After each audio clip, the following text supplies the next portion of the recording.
It was 2 in the morning on a cold Friday night in Kentucky.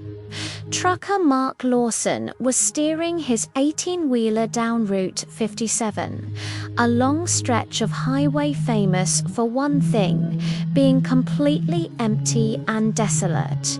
The only sounds were the crackle of static from the radio and the steady hum of his engine.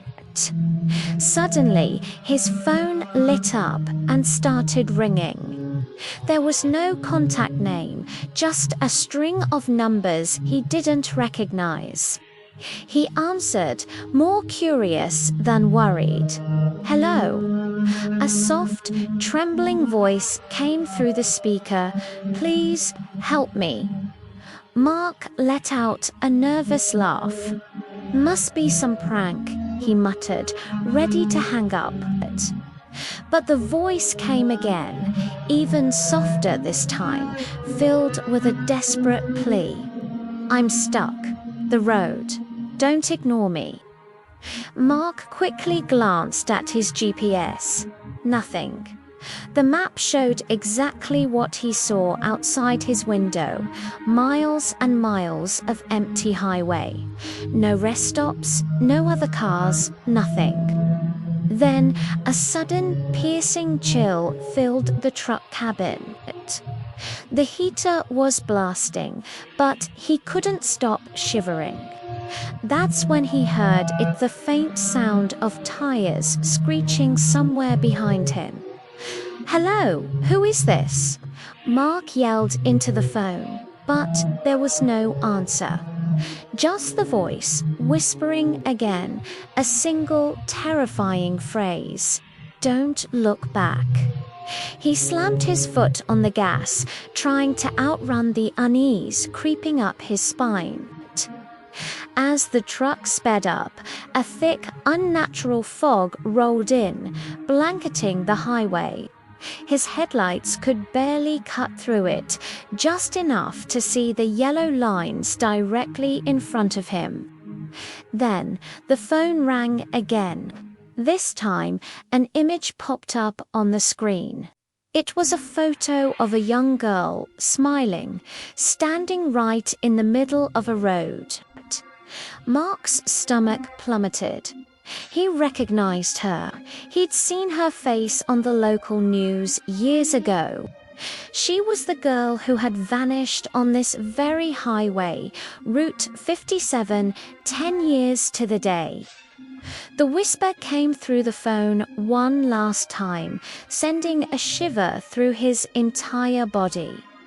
"I need to get home." The road ahead seemed to stretch into an endless, foggy void, and then he saw it. A figure appeared in his headlights, a young girl, barefoot, wearing a pale, thin dress. Mark swerved hard, his heart hammering against his ribs. The truck fishtailed, but when he looked back, she was gone. The girl had simply vanished. But the voice came through the phone again, frantic now, urgent. "You're close. Don't stop." His hands trembled as he gripped the steering wheel. He risked a glance at his rearview mirror, and his blood ran cold. A shadowy figure was now right behind his truck, keeping pace with him, floating just above the asphalt. Mark had been on the road for 30 years, but he had never, ever felt fear like this.